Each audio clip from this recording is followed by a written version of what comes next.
Hey guys, my name is Shivashankar Kamath. Welcome to Isha Vasya Divyasiddhi Academy. In this video, you will learn about how habits compound over time and why making small improvements on a daily basis can lead to a significant difference in the long run. It's about the philosophy of continuous improvement and why that's useful. Also, you will learn the importance of building systems while you are working on achieving certain goals. Stay tuned till the end of this video to learn more about it.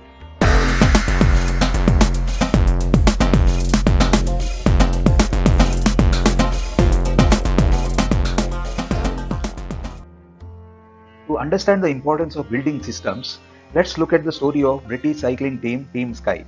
The team was not performing well. From 1908 to 2003, the team won only one gold medal in Olympics. Its performance was becoming worse and worse. It showed poor performance in Tour de France. The team went to such a bad condition that the European reputed bicycle manufacturing company refused to sell its bicycles to Team Sky because the company was afraid of losing its reputation. In this condition, the British Cycling Organization hired Dave Brailsford as its coach. Dave Brailsford was quite different from the earlier coaches. His thoughts were different. He diligently studied every nook and corner of the problems the Team Sky was facing. He had different strategy to deal with the problems. He believed in the concept of aggregation of marginal gains. What does it mean? What it means is you do daily 1% improvement in your system that's in trouble. Do these improvements in every nook and corner of the system. Then when you aggregate all these improvements together, you will see remarkable results in a span of 1 year. Because in this approach, you have improved your processes and the system. Dave applied the same principle to the Team Sky. He redesigned the bicycle seat, he redesigned the fabrics for the riders so that it will be lightweight and comfortable. He redesigned the tires for better grip. Like this, he made 1% improvement in all the areas related to bicycle and the riders. He designed special pillows and mattresses for the riders so that the riders can have quality sleep. He implemented hygiene practices for the riders so that the riders can be healthy and fit. He implemented special muscle exercises for the riders. In short, he took care of everything right from the eye drops for the riders to bicycle oil. He implemented 1% improvement in every nook and corner of the processes and its system related to cycling. As a result, the Team Sky showed remarkable performance in Beijing Olympics happened in 2008. The Team Sky won 60% of the gold medals. After this achievement, in the next London Olympics, the Team Sky made 9 Olympics records and 7 world records. All these were results of the principle aggregation of the marginal gains. This 1% improvement concept in a span of 10 years, 2007 to 2017, converted an ordinary cycling team to extraordinary world-class team. It won 178 championships, 66 gold medals and 5 wins in Tour de France. We don't even notice the importance of 1% improvement and its compounding effects. What it means is, whenever you want to achieve something in your life or work, you set the goals and you work towards achieving those goals. Your entire focus will be on achieving those goals, means the results. But what is really required is your focus on the system, your vehicle to achieve those goals, your way to achieve those goals.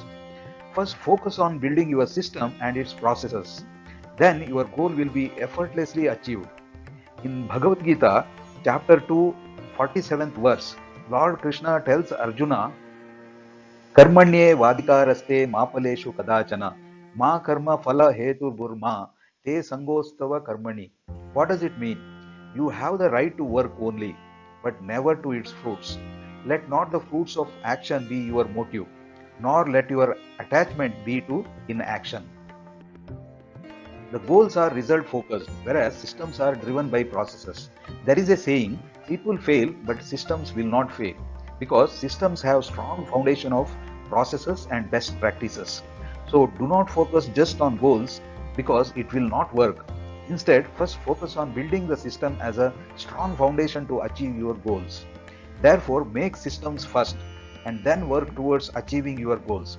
For example, to maintain health and fit body can be a goal, but eating healthy food and working on body exercise can be your system to achieve your goal.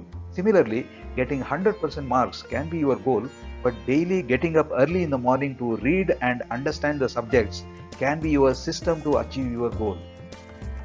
The goals are required to set the direction. Yes, that's correct. But to achieve your goals, you would need a strong system.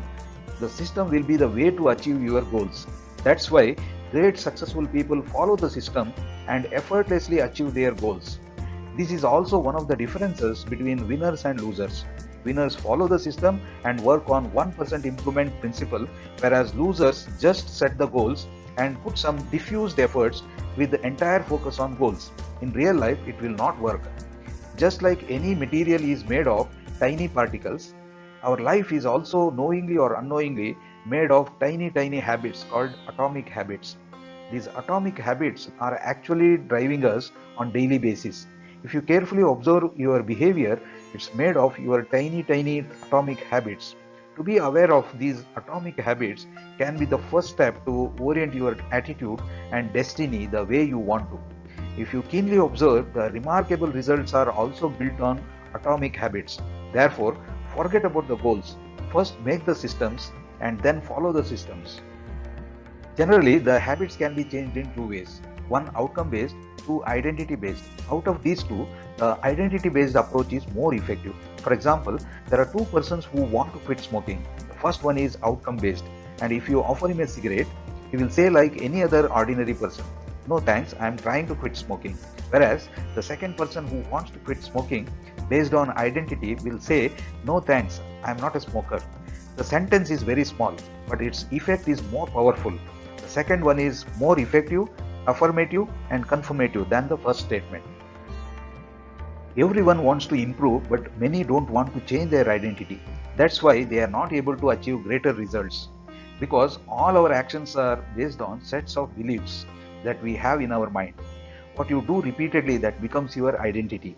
Any action will not change your identity. Only repeatability can change your identity. For example, if you have a habit of writing regularly, there is a good chance that you will become a writer. If you love talking to people and mix with them regularly, your identity can be shaped as an effective public speaker. If you have a regular habit of influencing people, then you can effortlessly become a leader. Therefore, you decide who you want to be. Implement 1% improvement in the way you speak, walk, talk, dress, behave, etc. Remember, your beliefs are your identity, who you are. Our habits are formed based on 4 steps. Step number 1, cue. Step number 2, craving. Step number 3, response. Step number 4, reward.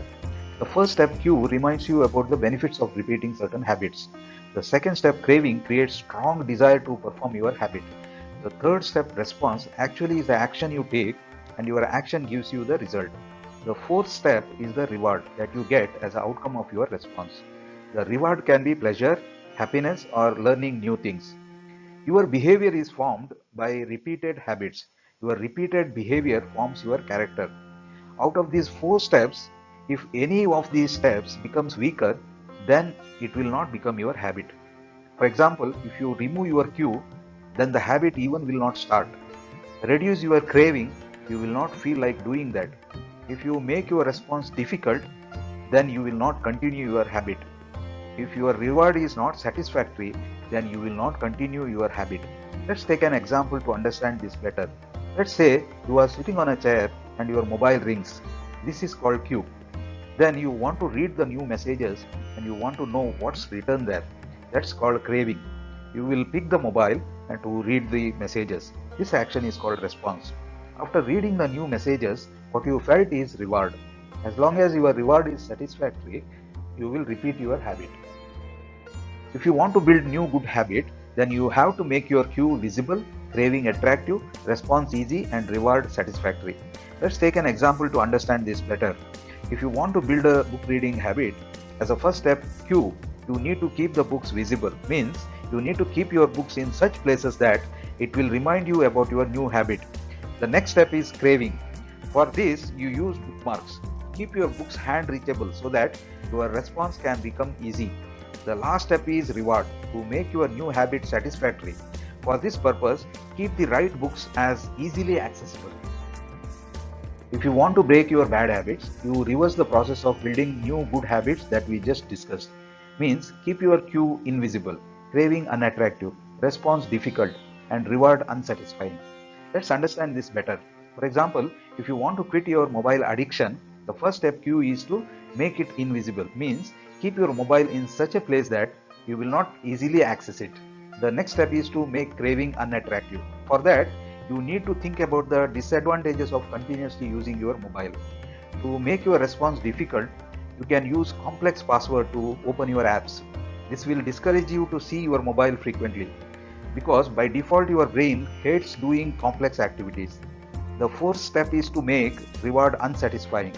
You delete all the time stealing apps from your mobile. Good or bad habits? One interesting question is how we are learning habits. It's quite interesting to know how we learn habits. We imitate the habits of three groups in particular. These three groups are close group, many group, and third one is powerful group. The close group means your family, relatives, neighbors, friends, etc. in your close vicinity. Many means we learn from many people outside who follow those habits. And the last one is the powerful group, means learning habits from the powerful people. Many people will not start new good habits. Why? The reason that they give is I don't have enough motivation. But in reality, they don't have more clarity. They don't know what, when, and how to start. In this context, the motivation is overrated. The environment matters a lot compared to motivation. The environment has invisible hands on our atomic habits. For example, we consume the things which are easily accessible. Habit tracking is very important because it's the proof of your hard work. Always think outside the box means get out of your comfort zone. Human brain loves challenges, but it loves the challenges within the optimal zone. For example, let's say that you enjoy playing tennis, but if you start playing with kids, it will soon become boring because it's easy for you to win the games. Instead, if you start playing with a champion, then you will soon lose your motivation because the champion can easily defeat you. If you play tennis with your equal partner, then it will become very inspiring for you because sometimes you win and sometimes you lose. This is called optimal zone. It's not too difficult and it's not too easy. Human loves the challenges within the optimal zone. Therefore, you should know to what extent you can come out of your comfort zone and achieve your results. Another point here is, if you do the things repeatedly, you feel boring. But boredom kills ambition. Successful people get bored, but they never quit. That's one of the differences between successful people and ordinary people. Thank you for watching this video. Keep watching our videos. Please like, comment, share and subscribe. Wishing you all the best.